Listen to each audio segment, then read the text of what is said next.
Ricardo, me pasas el link del Face ya para verlo. Si no, en Bueno, el Face creo que se ve automático, ¿no? en el aire. Muy buenas tardes, señores y señores.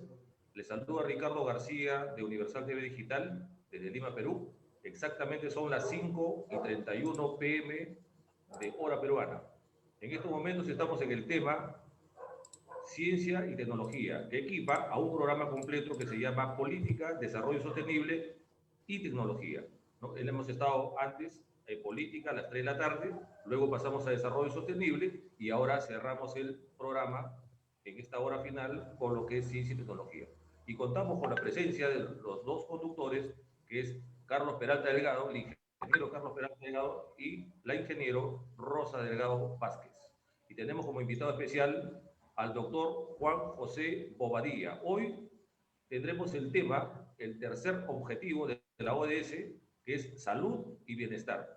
Bueno, sin más por preámbulos, los dejo a los señores conductores para que puedan conducir el programa. Adelante, Carlos, para que lo puedas Hola, presentar. ¿qué tal? Bienvenidos a todos esta tarde, bienvenidos a todos, la teleaudiencia que está con nosotros.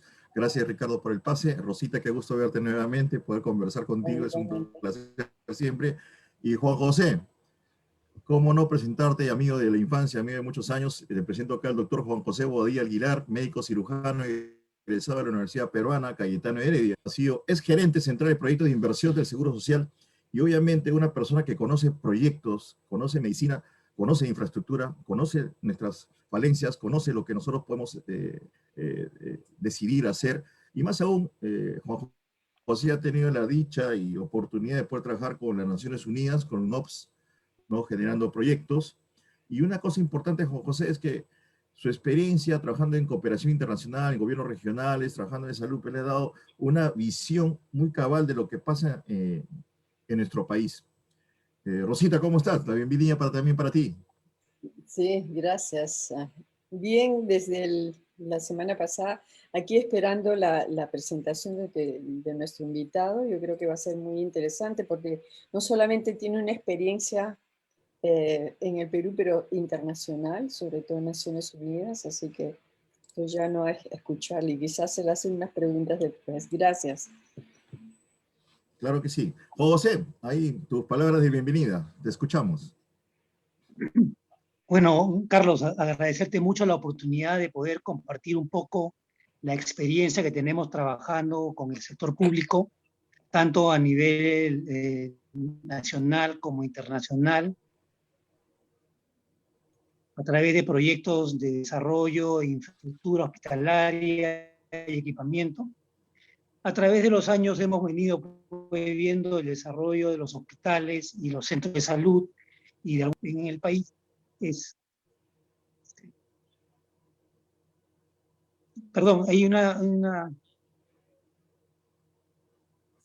Sí, hay como un retraso en la voz, Juan José. Ya, correcto, que Ahora sí, perfecto, sí, sí, sí, te escuchamos, Juan José. ya, Te escuchamos, Juan José, sigue adelante. ya. Sí, tengo una interferencia, no sé por qué. Ahora, ¿sí? ¿Me escuchan? Sí, perfecto. ¿Sí? Ya, bueno. Sí, perfecto. Bueno, como te comentaba, el agradecimiento a la invitación y pues a compartir con ustedes la experiencia que tenemos en el desarrollo de infraestructura hospitalaria y equipamiento para el mejoramiento de los servicios de salud. Quedo atento a cualquiera de tus consultas, Carlos. Claro, bueno, yo quise hacer un pequeño preámbulo de lo que pasa en infraestructura. La semana pasada con Rosa hablamos justamente de un tema que es infraestructura y el otro tema que se llama infoestructura, o sea, ¿qué significa información estructurada? Y por el otro lado, infraestructura que todo el mundo conoce. Y donde tú también, Juan José, dentro de tu área de salud, tú eres un especialista. Yo dentro de mi área, lo que es gestión de proyectos y formulación de proyectos, pues algo también se ha trabajado. Y lo que pasa en infraestructura es que nosotros somos muy buenos generando ideas, muy buenos haciendo críticas, muy buenos haciendo diagnósticos, muy buenos en eso. Pero el diagnóstico es la fase inicial de cualquier proyecto. Después viene la formulación y después viene obviamente la ejecución. Cuéntanos un poco del proyecto que tú hiciste con Naciones Unidas, Juan José. Más o menos cómo fue el arranque, cómo fue el inicio, qué pasó. Bueno, con Naciones Unidas hemos trabajado un proyecto grande en el año 2007, durante la gestión del presidente Barrios en el Seguro Social. Se formó un convenio de cooperación con Naciones Unidas, mediante el cual Naciones Unidas daba asistencia técnica al Seguro Social para la formulación de proyectos de inversión, ¿no? Como ordenador de las gestiones que se realizaron, si bien es cierto, los proyectos que se organizaban eran a través también del sistema de inversión pública, el Seguro Social tenía una facilidad para poder desarrollar los proyectos más rápidamente, ¿no? En ese contexto se elaboraron proyectos para la construcción y o ampliación de 27 hospitales, ¿no? Los cuales, entre ellos está el INCOR emblemático, el Hospital de Negreiros, el nuevo Hospital de Chiclayo Oeste, para mencionar algunos, ¿no? Este proyecto, que se inició en el año 2007, acabó con la gestión del presidente Barrios y continuó también con la gestión del doctor Vidal y la doctora Virginia Figo, y terminaron los últimos hospitales, el Ejidad y el Hospital de Bancay, ¿no? Se hicieron, como te digo, 27 hospitales con todo su equipamiento, ¿no? Con todos los problemas que hay en la ejecución de todos los proyectos, pero finalmente los hospitales están funcionando. Correcto. Justamente, José, lo que voy es lo siguiente. En ese momento ustedes están haciendo infraestructura, están generando nuevos hospitales y obviamente la demanda hospitalaria en el Perú hoy día con el proceso COVID ha sido pues totalmente crítica, ¿no? Nos falta camas UCI, nos faltan más hospitales, incluso ahora, o sea, profesionales en todas las líneas, no solamente médicos, nos falta enfermeras, nos falta técnicos, nos falta prácticos, etcétera, todo lo que necesitamos para poder atender la demanda que hoy existe, justamente por este tema que es un tema crítico, un tema fuera de control. La pregunta que quería hacerte es justamente cuando existieron estas infraestructuras hospitales, ¿ustedes se dieron cuenta de que esa infraestructura no era suficiente, que había que generar más, o sencillamente fue solamente cubrir una brecha inicial?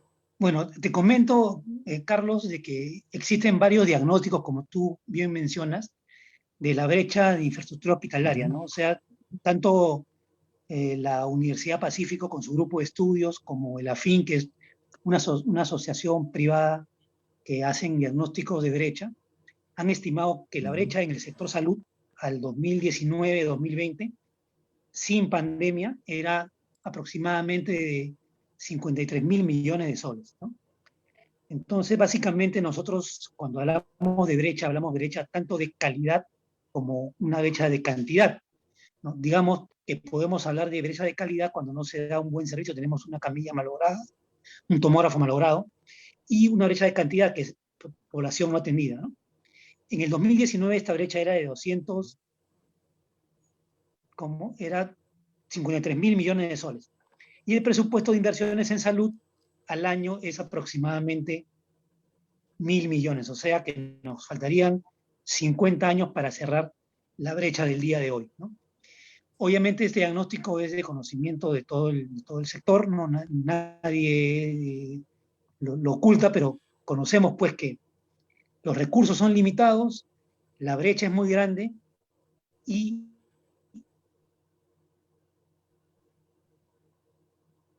en ese contexto apareció la pandemia. Entender la gran demanda, primero de camas de cuidados intensivos, segundo el tema de oxígenos, y ahora tenemos el problema de lo que es los equipos de ventilación, los oxímetros y el oxígeno, y hoy en día tenemos también además el tema de la vacuna, ¿no? Bueno, ¿me permites? Yo quisiera hacer una Correcto, pregunta. José. No O sé sea, sí, la brecha, Rosa, siga. sí, dime. Gracias. La brecha, yo creo que todo el mundo lo conocíamos, se suponía que el presidente Vizcarra tendría que haber construido, no sé, un montón de hospitales, pero se le da a él la responsabilidad de lo que no han hecho 40 años de nuestros presidentes. O sea, no se ha tomado en cuenta la salud como una prioridad en el Perú. No es de ayer, ni la semana pasada, ni el anterior presidente, pero son muchos presidentes que están involucrados, que no le han dado prioridad ni a la salud ni a la educación. En en todo esto me alegro que estén construyendo más hospitales, pero se necesitan más. Ahora, hemos visto lo que pasó en China, que en China construían hospitales en 8 días, con todas las posibilidades tecnológicas posibles, porque como dices también tenemos mucha dificultad en tener los profesionales. Yo quería preguntarte, ¿qué clase de hospitales se han construido, si se has tomado en cuenta las últimas tecnologías? Porque en estos momentos yo creo que tenemos que comenzar a pensar de poder construir. O sea, no tenemos todos los hospitales necesarios para hacer frente a otra nueva crisis como ha pasado en el coronavirus, pero yo creo que tenemos que tener ahora medidas como las tuvo China de poder construir aquí en Europa. Cuando comienza a haber las crisis, o sea, se ponen hospitales en los parkings de los hospitales, o sea, se extiende el hospital, se alarga, se hace. Yo quería saber si hay esas posibilidades. Yo escuché en unas conferencias que asistí que hay 2 hospitales que se podrían llamar e-hospital, significa que tienen lo máximo de tecnologías en cuanto a equipos, en cuanto a facilidades en los hospitales. Mencionaban al Hospital Wharton del Callao y de creo que era Villa María el Triunfo, algo así, que eran lo más próximo a los e-hospitales. Así que yo quería preguntarte, ¿qué tal vamos en la era de construir hospitales que puedan responder a pandemias o a crisis tan fuertes como esta? Gracias. A ver, comenzando la pandemia, ¿no? Obviamente la proyección de casos que se iban a presentar y el número de equipos que se iban a requerir era más o menos bastante numeroso, y en ese momento creo que inclusive no se dimensionó la magnitud de la pandemia en ese momento, ¿no? Pero ya hacia los siguientes meses se construyeron los que llaman hoy día los hospitales temporales, ¿no? Creo que Bacus tuvo una iniciativa muy, muy oportuna, rápidamente construyó un hospital y tomando como modelo ese hospital, a través del Seguro Social, se construyeron los hospitales temporales, que le llaman, que son hospitales de material, digamos, no es material noble, ¿no? Son hospitales construidos con paredes de aluminio, con tipo carpa, pero que tienen todas las instalaciones. Cuentan con suministro de oxígeno, cuentan con áreas diferenciadas para cuidados intensivos, cuentan con áreas también diferenciadas como triaje, porque nosotros entendemos de que llega un paciente con COVID, no es como que llegue un paciente directamente al área, sino hay un área diferenciada en la cual debe haber un espacio para evitar la contaminación. Todo eso se contempló y muy rápidamente tuvimos el Hospital de San Isidro Labrador del Seguro Social, que tenía 200 camas adicionales de hospitalización, de las cuales 16 eran de UCI. A continuación se construyó el Hospital de Iquitos, que tenía 100 camas de hospitalización, 12 de las cuales eran de UCI. Y estos hospitales se construyeron muy rápido, ¿no? No llamemos hospital, por eso le llamamos centro de hospitalización temporal, ¿no? Porque no reúnen todas las características de los hospitales, pero tenían hospitalización, tenían área de desinfección, tenían cuidados intensivos, tenían los baños, que son muy importantes, y posteriormente se les consiguió pues una planta de oxígeno para que ellos puedan autogenerar su propio oxígeno, ¿no? Y así se hicieron varios hospitales por ejemplo, en Mongrut, en el Callao, un hospital con 800 camas, igual en Trujillo, igual. Entonces, de alguna manera teníamos para atender el número de hospitalizados. Sin embargo, aún así, demoraron en llegar los ventiladores porque no había ventiladores en el mercado. Los costos se dispararon porque un ventilador que costaba 100.000 soles terminó costando 200.000 soles, ¿no? Por poner un ejemplo, se iba a comprar un gran lote de ventiladores, pero felizmente, digamos, se tomó conocimiento de que esos ventiladores habían sido ofrecidos en Brasil, en Chile, y no habían llegado nunca, ¿no? Entonces, esa coyuntura es con la que a veces no conocemos, ocurre en la toma de decisiones, ¿no? Lo cierto es que muy rápidamente se pudieron construir hospitales a través del Seguro Social. El MINSA se alineó rápidamente también con ellos y también comenzó a contratar hospitales a través de la Autoridad de Reconstrucción con Cambios y el legado de Juegos Panamericanos, ¿no? Entonces se unieron fuerzas y de alguna manera se ha podido atender rápidamente la gran demanda de hospitalización, que a pesar del esfuerzo aún sigue siendo insuficiente, ¿no? Ujú. El caso de Barton y el caso de Caelín, que son los casos de los hospitales, que son hospitales administrados a través de una asociación público-privada.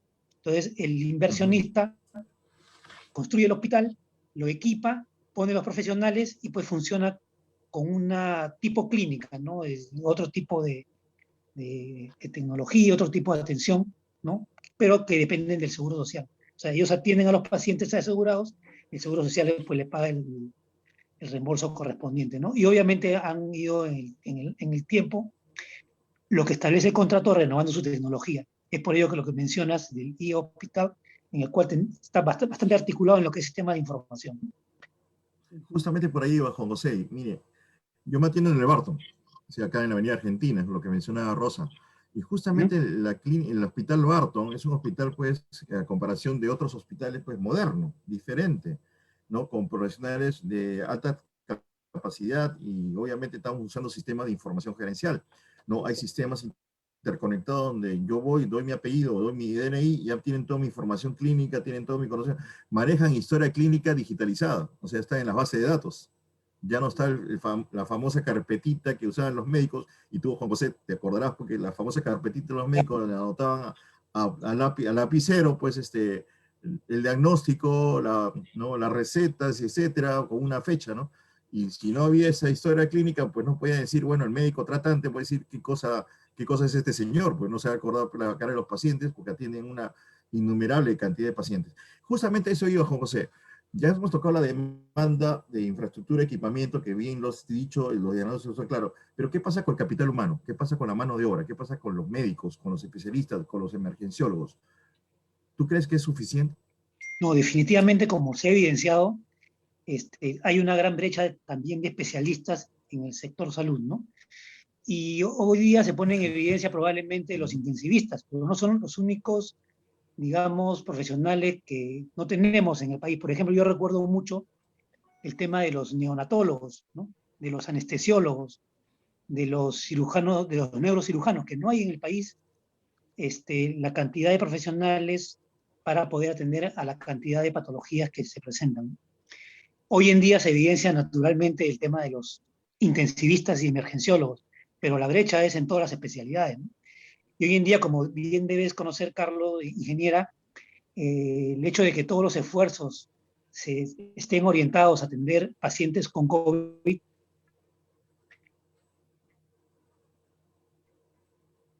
ha originado que otras patologías sean problemas de enfermedades crónicas con pacientes con el coronavirus, de patologías que vienen a incrementar la carga para el sector salud, para el seguro social con enfermedades que ingresan al establecimiento con mayor complejidad y que representa un gasto mayor para la población, para el seguro o para el SIS, ¿no? Correcto. Gracias. Rosita. Sí, yo quisiera preguntarte también, ¿se han necesitado respiradores, como has mencionado? ¿Se han necesitado ventiladores, vacunas, por supuesto? Lo que pasa es de que yo creo que antes la pandemia, si hay algo que agradecerle a la pandemia es que ha puesto a nuestros talentos y a nuestros ingenieros y a nuestros médicos y todas las profesiones de verdaderamente dar un paso adelante. La Universidad de San Marcos, la UNI de donde vengo yo, diferentes universidades de Lima han logrado hacer ventiladores y lo han hecho. Yo creo que eso no lo hubieran hecho ni en 10 años ni en 20 años, yo creo. Y mira, yo te digo, en Francia han hecho también ventiladores, universidades y todo. O sea, todo el mundo se ha puesto a trabajar. Mira que la vacuna, acabo de escuchar de que por qué ha sido tan rápido, porque se han utilizado algoritmos de inteligencia artificial que han ayudado a simular las simulaciones que no se tenía. Antes de la pandemia no se tenía la información, y para lograr trabajar la inteligencia artificial, el algoritmo, se necesita información, y no había cero información. Ahora hay información. Entonces, la inteligencia artificial, parece mentira, ha empujado muchos productos, muchos adelantos en China y en todos los países europeos. Y en Perú también, en Perú se está haciendo la vacuna. Mira que es una pena que otros países, como dicen, inmediatamente que han sabido que se estaba haciendo una vacuna en el país, han aportado, sin embargo en Perú no. Y te digo, quizá no sea un ejemplo es especial que no han aportado. Esta mañana en las noticias aquí en Suiza, era la noticia de Francia, que decían primeramente que la Unión Europea no ha sabido negociar sobre las vacunas, por eso es que no hay vacunas en Europa, pero creo que ni en todo el mundo. Pero la cosa que me llamó a mí la atención es que hay una pequeña empresa en Francia que ha logrado hacer una vacuna en silencio, y el gobierno francés le ha dado 0 euros para desarrollarla. Sin embargo, Gran Bretaña, que ya tiene su vacuna, ha comprado la compañía y está produciendo la compañía desde Francia, desde Francia para Inglaterra. ¿Te das cuenta? O sea, no es el único país, pero tenemos que empujar a que las autoridades crean más en nuestros talentos, que comencemos.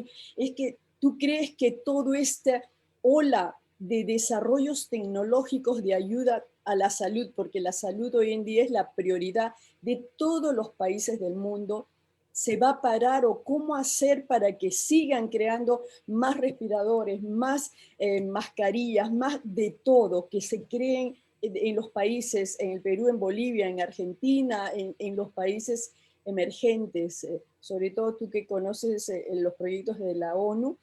¿Cómo podemos hacer para asegurar que esto no se pare? No debe pararse, ¿no? Tenemos que seguir adelante. COVID lo ha lanzado, pues aprovechemos de esta oportunidad. Gracias. Claro, lo que nosotros hemos podido Sí. ver, como bien mencionas, es el gran esfuerzo de las universidades en desarrollar pues productos, tanto ya sea los ventiladores, ya sea la vacuna, ¿no? o equipos de protección. Y obviamente pues es un esfuerzo que hay que alentar, ¿no? Porque de alguna manera tenemos que, siempre la tecnología y la ciencia pueden estar pues por delante. Sin embargo, pues también nosotros nos hemos visto en la necesidad de importar equipos que ya están validados internacionalmente, ¿no? El tema de ventilación mecánica es un tema altamente sofisticado, ¿no? Y que hemos tenido la oportunidad de ver que muchos médicos intensivistas requieren de los equipos de mayor tecnología, ¿no? En ventilación mecánica sí se requiere una alta tecnología. En cambio, en el tema de oxígeno no es tanto. En el tema de oxígeno es un equipo mucho más sencillo, mucho más fácil de maniobrar. Y hoy día he visto que la Católica pues, ha fabricado varias plantas de oxígeno de diversa capacidad de producción, desde 12 balones por día hasta 48, 72 balones, creo, que cuando comenzó la pandemia, a mediados de la pandemia no teníamos esa oferta todavía. Me acuerdo que la Católica efectivamente hizo una presentación, faltaban afinar algunos puntos, la DIGEMIT le había hecho algunas observaciones, pero veo hoy con mucha entusiasmo de que ya tenemos los productos terminados y que ya están para ser colocados en los hospitales, ¿no? Entonces, como digo, hay que impulsar la tecnología, pero igualmente hay que ir con algún paso cauteloso, porque hay temas que sí se pueden manejar muy rápidamente, como es el tema de las plantas de oxígeno, probablemente, que son temas mecánicos, pero el tema de los ventiladores también es un tema bien complejo, ¿no? O sea, los ventiladores que se están usando, digamos, son para casos leves, casos iniciales, pero los de alta complejidad sí son bien. Es más, creo que hasta han habido observaciones con lo que han venido en el primer lote que compró la Autoridad de Reducción por el Cambio, que no quieren utilizar los intensivistas, ¿no? Pero bueno, son cosas que, como bien dices, no debemos dejar de impulsar. Sobre todo Una de las cosas los que estábamos médicos, los viendo, hospitales, no dejen de apoyarlos, por favor. Gracias.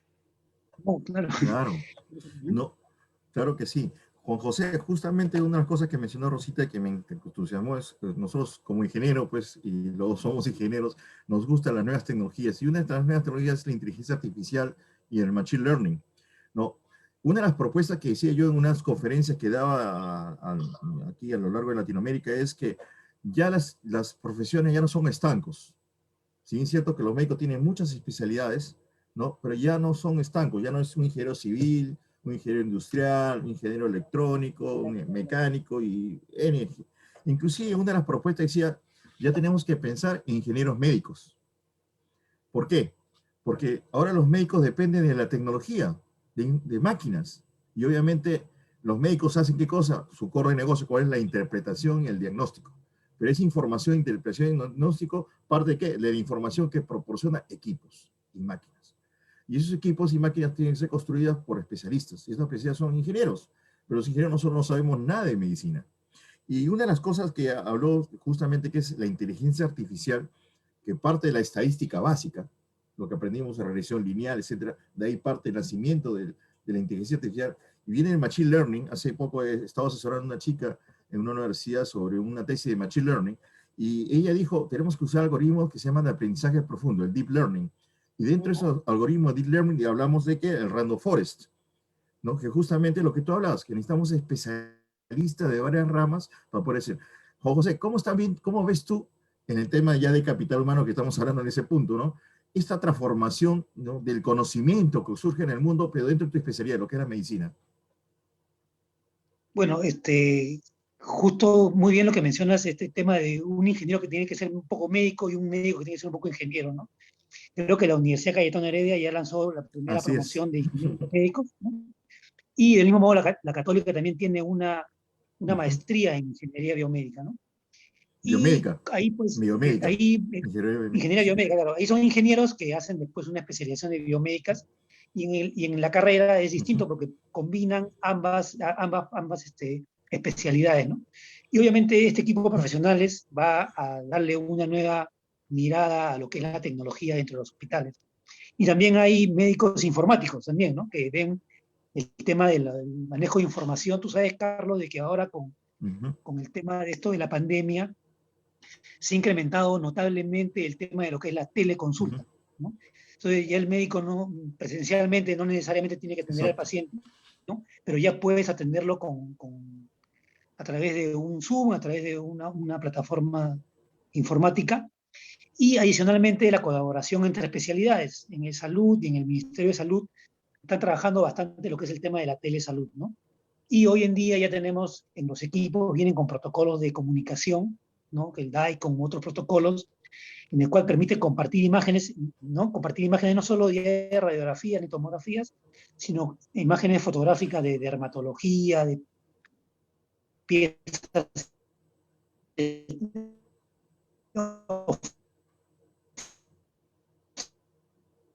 oftalmología, es una especialidad que maneja más un pueblo hoy en día precisamente es hacer que debe tener el establecimiento que la resuelve, ¿no? Entonces todo eso es un desarrollo que está en plena boga. Anteriormente se invertía en comunicaciones en un hospital ni siquiera el 1 o 2%. Hoy en día ese monto de inversión en cableado estructurado, en equipos de informática, todo ello es bastante fuerte, ¿no? Entonces podemos decir que los hospitales que se vienen construyendo desde el 2014 tienen un componente informático y de software muy fuerte, ¿no? Entonces, un poco desarrollar el tema de lo que tú mencionas, ya se están creando las plataformas para que eso pueda ocurrir, ¿no? Rosita, dime. Sí, gracias. Como dices, esta nueva profesión existe ya en Suiza. La vez pasada había un médico ingeniero, no se sabe si es ingeniero o es médico o médico ingeniero, pero los hay y sobre todo los de software también. Yo creo que de verdad se tiene que crear todas esas nuevas profesiones, la data, la big data, todo lo que es machine learning, todo lo que es Internet de las cosas conectadas entre sí, cosa de que no necesariamente tienen que estar vigilando a la persona que tiene un ventilador, pero que se pueda monitorear, ¿no? Desde lejos, o sea, todo eso es Internet Claro, de las cosas conectada con la inteligencia artificial. Y miren, el software en la China fue el primero que utilizó el software que leía tomografías computarizadas del pulmón, que se han utilizado principalmente para detectar el cáncer. Inmediatamente cuando comenzó el COVID, modificaron estos software para detectar la neumonía causada por el coronavirus, y así lograron en China que no mucha gente fuera a los hospitales. Detectaban inmediatamente que la persona no necesitaba ser hospitalizada, y así los médicos se podían concentrar en el verdadero trabajo, o sea, la eficacia. Otra cosa que se debe tomar en cuenta es la seguridad. Todo lo que es transporte público, los carros autónomos, la medicina, no le damos importancia a la ciberseguridad. Puede ser que un hospital sea atacado cibernéticamente. Yo creo que tiene que haber una modificación completa de cómo los hospitales funcionan, pero este cambio tiene que ser muy rápido. Tú ves que el cambio está viniendo, el hecho de que hayan construido ventiladores, el hecho que estén haciendo la vacuna, que se haga otra cosa, porque durante esta pandemia no solamente el Perú o la América Latina que han sufrido de la dependencia extrema de la China. ¿Cómo es posible? Yo hasta ahora no me doy cuenta. ¿Cómo es posible que no se tenía que las mascarillas se podían producir en cada país? No era el caso, ni en Suiza, ni en Francia, ni en ningún país de Europa, ni en los Estados Unidos. Ha sido una dependencia extrema. Yo creo que dentro de todo lo malo ha venido lo bueno, que debemos seguir analizando todo ese sistema. ¿Tú crees que ahora se están, como dices en Cayetano Heredia, se están creando todas estas nuevas profesiones, pero tiene que haber una relación, o sea, los hospitales, cada hospital no puede hacer solo las cosas, tiene que hacer un esfuerzo de toda salud pública, de educación, porque la educación está en las universidades para los que estudian medicina, enfermería y todo eso. Se tiene que hacer verdaderamente un plan estratégico inmenso, y es que piensan ustedes que están en esa situación ahora. El Perú va a tomar la salud como una prioridad, se van a construir los hospitales, se va a hacer todos estos cambios, o cuál es tu visión del Perú no sé, en 5 años, por ejemplo, en cuanto a salud. bueno, en cuanto al sector salud, como he mencionado al inicio, ¿no? Definitivamente la brecha es bastante grande. Difícilmente con el presupuesto anual de inversiones podríamos nosotros como país cerrar la brecha.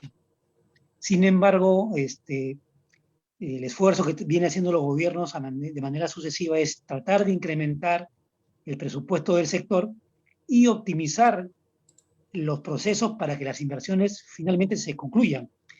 Debemos conocer que en el Perú, Carlos debe conocerlo muy bien, muchos proyectos demoran mucho más de lo que tenemos programado, ¿no? Entonces, el primer esfuerzo es que efectivamente los proyectos se culminen en los plazos establecidos. Y eso requiere pues una reingeniería en los sistemas para la formulación y la ejecución y el control de los proyectos. Previo al inicio de la pandemia, hubo una publicación en un medio periodístico en lo cual habían 14 hospitales en construcción que se encontraban paralizados por arbitrajes, por problemas con el contratista, ¿no? Y obviamente estos problemas devienen de una mala programación,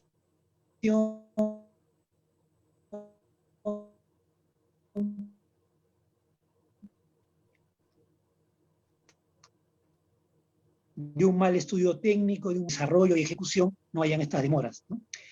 Si nosotros podemos ingresar a la del Ministerio de Economía y Finanzas, que es una forma de... Podemos todos los proyectos de inversión que se encuentran aprobados, ya sea que están a nivel de estudio, en ejecución o en cierre. El ciudadano puede entrar y hacer un seguimiento a través de la plataforma del Ministerio de Economía y Finanzas, o también tenemos el portal de Infoobras, que también me ve mes a mes el avance de los proyectos, ¿no? Entonces, el tema de la fiscalización de la población también es un tema importante para que los proyectos puedan avanzar rápidamente. Porque lo peor de todo es que si no tenemos presupuesto y encima los proyectos no se terminan con el presupuesto que tenemos, mal podemos hablar del cierre de brecha, ¿no? Entonces, el primer esfuerzo es optimizar los plazos de los proyectos, mejorar el incremento de presupuesto en el sector salud para inversiones. El capital humano tiene otra, no, digamos, yo no estoy muy enterado de los últimos profesionales en el sector salud. Por ejemplo, hay los programas no escolarizados que por competencia los profesionales pueden acceder a ser especialistas, que es algo muy importante. Pero son otro tipo de manejo, ¿no? Pero en el tema de inversiones, ese es el manejo. O sea, optimizar los plazos de inversión, ser un poco más flexibles con el tema de tecnologías nuevas, probablemente. No hospitales que sean, ¿no?, como elefantes blancos, sino hospitales de repente más amigables, el tema de la tecnología de información, y incrementar el presupuesto, ¿no?, que es algo también bastante importante en el sector. Muy bien, Juan José, justamente hablando de ya tecnología de información, lo que tú hablas, ¿no? Lo que estás mencionando, que obviamente la tecnología de información es un componente fuerte ahora en los hospitales que antes no lo era, hoy día sí lo es, y obviamente este componente va a seguir creciendo más a medida que la tecnología va avanzando y va reemplazando, pues, lo que es la información manual por información automatizada. Y ahí viene justamente que esa gran información, por ejemplo, te doy un ejemplo sencillito. Los glucómetros siempre han sido glucómetros analógicos, ahora son digitales. Y estos glucómetros digitales ahora se pueden, con una aplicación que viene el mismo glucómetro, se puede incorporar dentro de una aplicación de tu iPhone o tu Android. Ya sea en el mundo Android o en el mundo iPhone, cualquiera de estos mundos que sea estos smartphones, viene la información. Y esta información se almacena y cuando vas al médico le dice, acá está toda mi información, todas mis mediciones. Estoy hablando solamente del glucómetro. O sea, lo que es una información para un diabético, ¿no? O alguien que está controlándose el azúcar, que puede ser un prediabético. Y así te puedo mencionar varios ejemplos, ¿no?, de dispositivos que están acoplando a estos smartphones, que ahora es parte de nuestra vida, porque antiguamente, ¿cómo nos llamábamos? Yo llamamos por un teléfono, tenía discado, y tenemos que hablar 5 días, el minuto costaba en el teléfono. Con la telefonía IP, con esto del Zoom, pues sencillamente los costos de telefonía digital pues han ido casi a cero. Entonces, dentro de este aspecto, Juanjo, tú te ves que en proyectos de infraestructura, si queremos armar proyectos de infraestructura de nuevos hospitales, ¿cómo estos nuevos hospitales deberían formularse? ¿Deben transformarse de otra manera? ¿Deben diseñarse de otra manera? A ver, nosotros como sector salud tenemos normas técnicas que establecen para cada nivel de atención, para cada nivel de complejidad, las unidades prestadoras de servicios y las unidades prestadoras de servicios de salud, ¿no?, que son básicamente las partes asistenciales. Y en el componente de arquitectura, ingeniería, mecánicas, está bastante desarrollado. Y un componente muy fuerte de la norma técnica es el tema de tecnologías de información, ¿no? En el tema de tecnología de información, no sé si de repente te interesa, podrías revisarlo. Están establecidos todos lo que viene a ser el cableado, toda la parte hard de los hospitales y también los sistemas. Y los sistemas, como tú bien mencionas, están interconectados, bueno, entre todos los servicios y a nivel de la red asistencial de salud que corresponde al hospital que es cabecera con sus establecimientos periféricos, ¿no? Entonces, todo eso está contemplado en la norma técnica de infraestructura. Del mismo hay una norma técnica de lo que es telesalud y una norma técnica de lo que es la historia clínica digital. Ujú. Todas estas herramientas que se han venido trabajando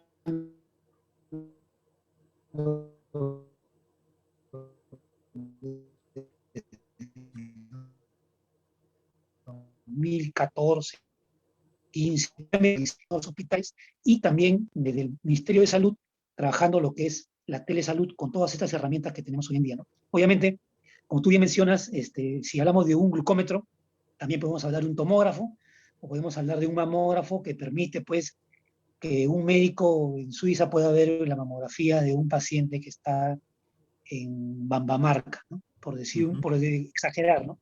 Y establecer un diagnóstico a distancia o inclusive compartir con otro colega en otro país un caso difícil. Inclusive tú debes también conocer lo que es la cirugía robótica, que a través a distancia podríamos establecer una cirugía que todavía no hay en el país, pero ya de alguna manera se está pensando implementar. Entonces, yo creo que el componente de tecnologías de la información es un componente nuevo, un componente que se está en desarrollo, que se está contemplando en todos los proyectos nuevos de infraestructura hospitalaria, que ya hay una tendencia muy fuerte a que todos los proyectos nuevos incluyan todo el tema de lo que viene a ser tecnología de historia clínica digital, Ujú. compartir la información entre las diversas especialidades, y no solo, como dices tú, con el médico, sino también con el ingeniero, porque, por ejemplo, los hospitales, todo lo que es sistema de alarmas, todo lo que es sistema de electromecánicos, de inyección, extracción de aire, todo eso está conectado a través de un gran cerebro digital que lo controla desde el iPhone o la tablet del ingeniero que está a cargo de lo que es el servicio de mantenimiento. O sea, todas esas cosas ya se están implementando en los hospitales, falta pues un poco más que se difunda y se conozca, pero ya estamos trabajando a ese nivel, ¿no? Rosita. Sí, me da bastante miedo lo que dices, porque mira, o sea, toda la información de los pacientes, o sea, los récords digitales, ¿no? Que debiera existir para todos los peruanos, que todo el mundo tenga su historia clínica o sea, digital, ¿no? Que pudiera ir a Bancay, que pudieras ir a Trujillo y que puedas, que el médico que te atienda porque has tenido un accidente o algo pueda asistir. Pero la seguridad, la ciberseguridad, al mismo tiempo que la tecnología está avanzando enormemente, está avanzando también los ataques cibernéticos. Tiene que entrar verdaderamente como una parte extremadamente importante de la ciberseguridad. Yo he escuchado en algunas conferencias que daban de Lima que antes el pobre ingeniero de sistemas iba al presidente de las oficinas y le decía, tenemos que invertir en ciberseguridad. Nada, no les hacían caso. Ahora son los jefes que están yendo al ingeniero de sistemas a decirle y han instalado la seguridad, porque como se hace teletrabajo, está en peligro la información de empresas, de banco y lo que sea, pero aquí es mucho más peligroso porque es la información de los pacientes, o el hecho no solamente que puedan o sea, atacar un hospital, pero el hecho de que algunas empresas, ingenieros o esto, que no son compañías demasiado serias, que pudieran vender esa información a las empresas, que cuando uno va a aplicar por un trabajo te dicen, ha tenido SIDA, no, lo siento, te das cuenta, o sea, es determinante la ciberseguridad para proyectos acá, o sea, que se tiene que tomar cierta, y cuando has dicho que los proyectos, o sea, los requerimientos tecnológicos eran de 2014, estamos a 6 años. Una cosa que va a años luz es los desarrollos tecnológicos. Aquello que era bueno hace 5 años no es más bueno ahora. Se tiene que también ver que todos esos programas, estos requerimientos, se tiene que actualizar, ver que hay otro software, otras máquinas, otras cosas que quizás sean al mismo precio o sea, o mucho más bajo de un equipo que para tomografía, por ejemplo, que se podía pagar hace 5 años mucho más dinero. O sea, la actualización es importante, la ciberseguridad yo creo que la creación, sobre todo, necesitamos gente que pueda analizar los datos y que pueda analizar los datos y dar la información a los jefes de los hospitales para tomar decisiones rápidas. Yo quisiera saber, ¿lo que estás hablando se refiere solo al Hospital Cayetano Heredia o todos los hospitales de Lima tienen los mismos requerimientos que deben hacer cuando construyen un hospital? Bueno, es una norma técnica del sector salud. O sea, Ok, tanto para los todos. hospitales del sector público como los del Seguro Social, como de las Fuerzas Armadas y las fuerzas policiales deben acogerse a las normas técnicas, ¿no?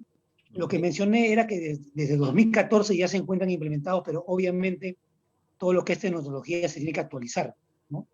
En el tema de la ciberseguridad también hay un capítulo, ¿no? Yo, como le digo, no soy experto en el tema de esta parte, pero sí existe un capítulo de lo que es ciberseguridad en cada uno de estos proyectos, ¿no? Muy bien, Debiera Juan ser José. más de un capítulo, se tiene que realmente tomar como una prioridad. Sí, Juan José, te comento pues que acá Claro, vos sabes bien, yo me hubo un refiero a ataque. que está establecido en la norma. ¿Cómo? Ya, gracias. Claro, claro. Claro, Juan José, te recordarás que hace un tiempo atrás, antes de la pandemia, pues la SUNAT fue atacada. Hackers, Claro, sí, porque pues. querían justamente robar información tributaria. Y bueno, el tema de salud también es un tema crítico, un tema álgido. Creo que ya estamos en la hora, Ricardo, ¿no me parece? Entonces, yo quisiera solamente un comentario final tuyo, Juan José, un comentario que tenga que ver con el tema de esa gran brecha que hablamos, de estos 53.000 millones de soles, que es una gran brecha, y si vamos a la velocidad de mil, pues son 53 años, y obviamente en 53 años tú y yo ya no estaremos, serán los que vienen, y la pregunta será si la salud será igual dentro de 53 años. Y ahí me lo digo yo como prospectivista, ¿no? Viendo futuros. Y justamente cuando yo me proyecto al futuro, y te acuerdas cuando éramos chicos y llevamos la serie Los Supersónicos, ¿no? Y hay mucha gente que era los supersónicos, había la telemedicina, estaba el teletrabajo, y nosotros decíamos, ¿eso existe? Y éramos chicos. Y hoy día estamos en teletrabajo, estamos en telemedicina, ¿no? Teleconferencia. Estamos en videoconferencia, ¿no? Estamos transmitiendo televisión, ya estamos compitiendo con la televisión tradicional. Los canales locales, esta es una nueva plataforma de televisión, ¿no? Con una alternativa diferente de televisión. Entonces, obviamente, Más educativa, ¿no? exacto, obviamente las cosas cambiaron, José. Y lo que quiero ver es Correcto. tu visión, ¿cómo ves tu visión del futuro con respecto a infraestructuras, que es tu especialidad en el sector salud? Claro,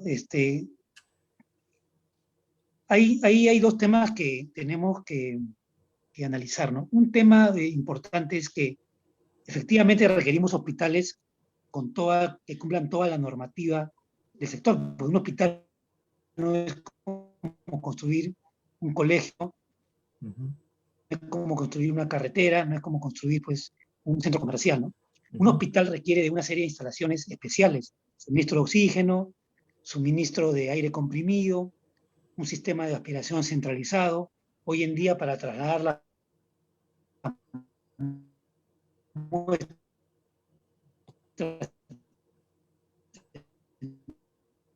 tenemos los sistemas neumáticos, tomografía la tengo que tomar en una sala de tomografía, no la voy a tomar en la casa del paciente, ¿no? Hay cosas que no se van a poder modificar y en el contexto nosotros debemos continuar con nuestra inversión pública regular en lo que se tiene trabajando, ¿no? Pero como bien dices y bien menciona también la ingeniera, es que debemos también pensar en otras tecnologías. Debemos de repente pensar en estos hospitales modulares que tienen un tiempo de construcción mucho más corto y que podrían significar inclusive un ahorro en los montos de inversión. Debemos también pensar también en que la telemedicina me va a hacer que yo disminuya mi número de consultorios en mi siguiente proyecto, o de repente el telediagnóstico también podría ser reducir algunas áreas hospitalarias, no crear algunos servicios generales tan grandes como tienen los hospitales hoy en día, ¿no? ¿Por qué tengo que tener mi lavandería en cada hospital si yo pudiera tercerizar el servicio de lavandería, tercerizar el servicio de cocina, y eso disminuiría mi costo de inversión en calderos, en centrales de grupos de electrógeno probablemente. Entonces, hay que pensar en nuevas tecnologías, lo que ya se viene trabajando a través del Ministerio de Salud y los órganos rectores. No podemos dejar de lado los hospitales tradicionales porque tenemos en curso varios proyectos, pero sí podemos ir pensando ya en tecnologías nuevas que permitan que el costo de inversión de un hospital, que puede ser 400 millones, se reduzca a 200 millones con estos cambios que te estoy mencionando, ¿no? Tenemos que pensar en eso, porque igualmente el otro limitante es el presupuesto público. Difícilmente el presupuesto público va a poder incrementarse a los niveles requeridos para mejorar el sector. Y tenemos un dilema, ¿no? ¿Qué hacemos? Propiciamos las asociaciones público-privadas, que puede ser una alternativa, ¿no? Pero igual eso se tiene que pagar en el tiempo. O sea, es un análisis bastante, digamos, interesante y que nos puede demandar bastante tiempo, pero es un tema que sigue en el tapete, pero yo veo que ese es el camino que hay que seguir, ¿no? Sí. Yo quisiera, o sea, estamos pensando en quizá Lima, las capitales. Escuché, por ejemplo, de que, como tú dices, se pueden reducir costos haciendo cosas nuevas, equipos nuevos, formas de dar nuevos servicios a través de la tecnología. Pero me gustó un proyecto que hace años leí, eran las mineras, ¿no? Las mineras les dan un seguro de salud a sus empleados y para que puedan ir a hacer una consulta, tienen que bajar desde Puno hasta Tacna, aunque es largo el viaje, tienen que pasar una noche en el hotel en fin. Pero algunas mineras, ellas mismas habían comprado canales de comunicación, o sea, telefonía, comunicación, que eran bastante más grandes de lo que ellos necesitaban. Así que algunas de ellas lo que hicieron es donar prácticamente la mitad de su capacidad al Ministerio de Salud, y con esa media capacidad se podía hacer teleconsulta, o sea, la persona que estaba en la mina hacía teleconsulta en Tacna a través de cámaras, con enfermeras, con todo. O sea, hay formas de crear todos estos proyectos, porque hay algunos hospitales, porque mencionaban que un hospital como el Hospital 2 de Mayo no se podía poner infraestructura telemática porque simplemente era muy viejo, muy antiguo, ¿no? O sea que yo creo que la salud pública tiene que hacer un examen, como lo has dicho, de verdad hacer una reorganización, en el sentido de que se puede definitivamente hacer economías en muchos proyectos. Con esto de la tecnología se pueden hacer muchos proyectos, pero sobre todo no crear solamente estos sistemas para la gente de Lima, Arequipa. Tenemos que pensar en las zonas rurales. La minería, por ejemplo, es un sector que necesita mucho de la teleconsulta. ¿Por qué no acercarse a sectores de la industria como ellos y tratar de trabajar estos proyectos juntos? Yo fui a la clínica Ricardo Palma, acá mi tío es jefe de traumatología, y vi personas en polleras que venían desde lejos, ¿no? O sea, para poder tener, porque les dan un buen seguro. ¿Por qué no verdaderamente hacer esta clase de proyectos unidos a las industrias, a la agricultura, a la minería, porque ellos necesitan de todos estos servicios de salud? Y así quizás se pueda reducir aún más los proyectos y se puedan poner sistemas que pueden servir a las otras industrias y a la salud, por ejemplo. ¿Qué pensarías de algo así? Bueno, en el caso particular de las mineras, ellos han contribuido bastante al desarrollo social en las zonas donde han hecho inversiones, ¿no? Y uno de los principales aspectos que ellos contemplan, además de la educación, es el tema de la salud, ¿no? Entonces, efectivamente, hay experiencias bastante exitosas respecto a lo que es atención, el primer nivel de atención, en lo que es medicina preventiva y medicina promocional, financiado con este tipo de cooperación o de fideicomiso que tienen las empresas mineras, ¿no? Y es otra de las alternativas que también es importante evaluar para el primer nivel de atención. También, pues, como conoce Carlos, también además de las asociaciones público-privadas, también hay otros, ¿cómo se dice? Métodos de inversión, como por ejemplo las obras por impuestos, que también están trabajando bastante en aquellas zonas de un poco, digamos, alejadas, como tenemos un proyecto ahorita en Putina que ha sido trabajado con la Telefónica, que es un hospital nuevo en Putina que se ha construido y está por inaugurarse, ¿no? Y es también a través de obras por impuestos, ¿no? O sea, alternativas de ejecución hay bastantes, pero la idea pues es esto todo, concatenarlo y trabajarlo de manera articulada en el marco de lo que tenemos como herramienta del ministerio, que es el Plan Multianual de Inversiones. O sea que los Justo 53 años lo podríamos reducir a la mitad y quizá algo si se hace verdaderamente un estudio de todas esas posibilidades. Claro, o exacto. sea, como menciono, a pesar de que la brecha puede parecer bastante grande, se han trabajado varios proyectos en los últimos años que de alguna manera han mejorado la atención de la salud en la población. O sea, no es que no se haya avanzado nada, pero obviamente nosotros tenemos que ponerle un poco de motor y fuerza a ello para poder avanzar más rápido, disminuir los costos de inversión, incrementar el costo del presupuesto para inversión y tener otros mecanismos de inversión, como los que mencionas o como los que he mencionado, para poder agilizar los proyectos, ¿no? Sobre todo, como mencionas muy bien, en las zonas más desfavorecidas. Justo, Juan José, lo que tú mencionas, Gracias. la asociación público-privada que tú mencionas, y este nuevo marco que tenemos del InvierteP, que es el nuevo marco para la generación de proyectos y formulación de proyectos de inversión pública, ¿no? Y también esto que has mencionado, obras por impuestos, que son mecanismos, ¿no? Con el cual se puede disminuir esa brecha de infraestructura que tú bien dices, José. Pero lo más importante de todo es que los mecanismos, las formas, las rutas existen. Pero ¿qué es lo que falta? Gestión. Y dentro de la gestión hay un componente muy grande, que es el decisor político. Y obviamente el decisor político más la gestión, pues hace que estas brechas se comiencen a cortar.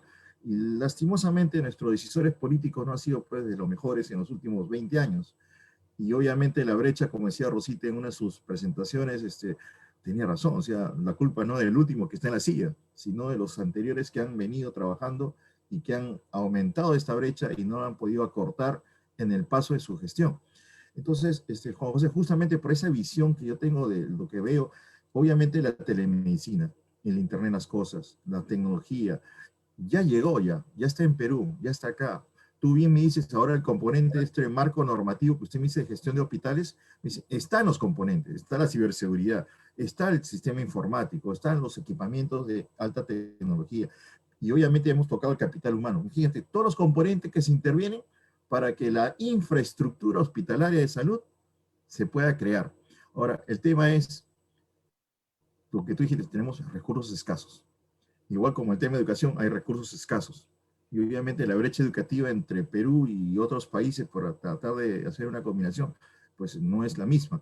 Y por decirlo finalmente, Juan José, y yo te agradezco todo lo que has mencionado, algo muy interesante, Juan José, y la de ti, como siempre, amigo entrañable, es que nuestro Perú avanza, como tú dijiste. O sea, a pesar de todo, sí se han hecho cosas. Sí se han hecho cosas, Me alegro. ¿no? Bueno, Bueno, Ricardo, estamos ya finalizando el tema. Rosita, muchas gracias. Juan José, increíblemente No, agradecido de estar gracias a presente ustedes, con todos nosotros. gracias a todos ustedes por la invitación. Muy interesante la charla. creo que, bueno, gracias Juan José, Carlos, Rosita. Creo que es una, como bien dice Juan José, una conversación bastante interesante. De eso se trata, justamente para poder beneficiar al público televidente. Yo quería solamente hacer un comentario nada más al final acerca del mismo tema, lo que estamos hablando. Bueno, Rosa vive en Europa, en Suiza, en Ginebra. Yo he vivido también muchos años en Europa. Ahora estoy acá en la tierrita, como se dice en nuestra patria, en el Perú. Pero yo he podido observar varios sistemas europeos. He vivido en Alemania, he vivido en Francia, en Italia, en Bélgica. Entonces, fíjense, cuando yo estaba allá, yo observaba los sistemas y no se imaginan la nostalgia que tenía con nuestro país, con nuestro Perú. Yo decía, ¿por qué no se pueden solucionar algunos temas que otros países sí lo solucionan? El Perú es un país copista, pero aparte de copista es un país mal copista. O sea, ¿qué cosa quiere decir? De que no se quiere actuar. Por ejemplo, con el tema de la informalidad. No es posible que estemos tantos años, tantas décadas, que no se pueda mejorar ese tema. No se mejora, se empeora cada vez más bien. Entonces, hay presidentes o políticos que se jactan en decir, yo he estudiado en Harvard, he estudiado en Cambridge, he estudiado en Oxford, no sé dónde, en Bolonia, etcétera, pero yo creo que no hacen, o sea, no solucionan problemas. Por ejemplo, el tema de la salud. En Europa, Rosa lo sabe, cada niño que nace con su seguro, pero automáticamente de salud. Automático. O sea, aparte si el padre tiene dinero, tiene trabajo, no tiene trabajo, nace automáticamente con su seguro de salud integral, para medicina, para hospitalización, para todo. Entonces yo me quedo sorprendido que en el Perú todavía no se puede llegar a esos niveles. En el Perú solamente puede tener seguro los que tienen derecho al seguro, pero no debe ser así. Todo peruano que nazca en el Perú tiene que tener su seguro médico de salud. Yo creo que la salud, la educación y la alimentación son tres temas importantes que ningún peruano debería no tenerlo. Solamente por el hecho de ser peruano. Nace en el Perú, ya tiene su derecho a salud integral, su derecho a educación integral y su derecho a la alimentación. ¿Cómo queremos tener un Perú con un futuro mejor cuando hay muchos niños que nacen lamentablemente en hogares donde sus padres no han sido personas que han tenido, pues, se han formado para ser padres o no han tenido la oportunidad de estudiar o de trabajar, no tienen un trabajo? Esos niños nacen totalmente desprotegidos. Entonces crecen así. ¿Cómo estudian si no tienen para comer? ¿No? Entonces, realmente es un tema bastante bueno, sobre todo en estas candidaturas, ¿no? Y ojalá que algún presidente futuro o algún congresista pueda proponer algunos temas, pero totalmente que el Perú lo pide a gritos lo pide el Perú. Por ejemplo, el tema de salud. No es posible que tengamos todavía una etapa de piedra en la que, yo diría de piedra cavernaria, que no se tenga una data específica de toda la población peruana para poder empoderar a las personas a nivel de salud, darles un seguro, darles una... Bueno, es un tema bastante largo y la verdad que les agradezco muchísimo. Juan José Bobadilla, Carlos Peralta Delgado, Rosa, no son primos, ¿no? Delgado. Hemos hablado de eso. Sí, sí. Un fuerte abrazo a los tres y la verdad que nos vemos la próxima semana. Estos programas se transmiten todos los sábados a las 5 de la tarde. Recuerden, 3 de la tarde política, 4 de la tarde desarrollo sostenible y 5 de la tarde ciencia y tecnología. Son los tres, creo, pilares del 2021 para el Bicentenario para poder impulsar a nuestro país. Muchas gracias. Gracias. Muchas gracias. Gracias, nos vemos. Gracias. Chao, chao. Chao, gracias.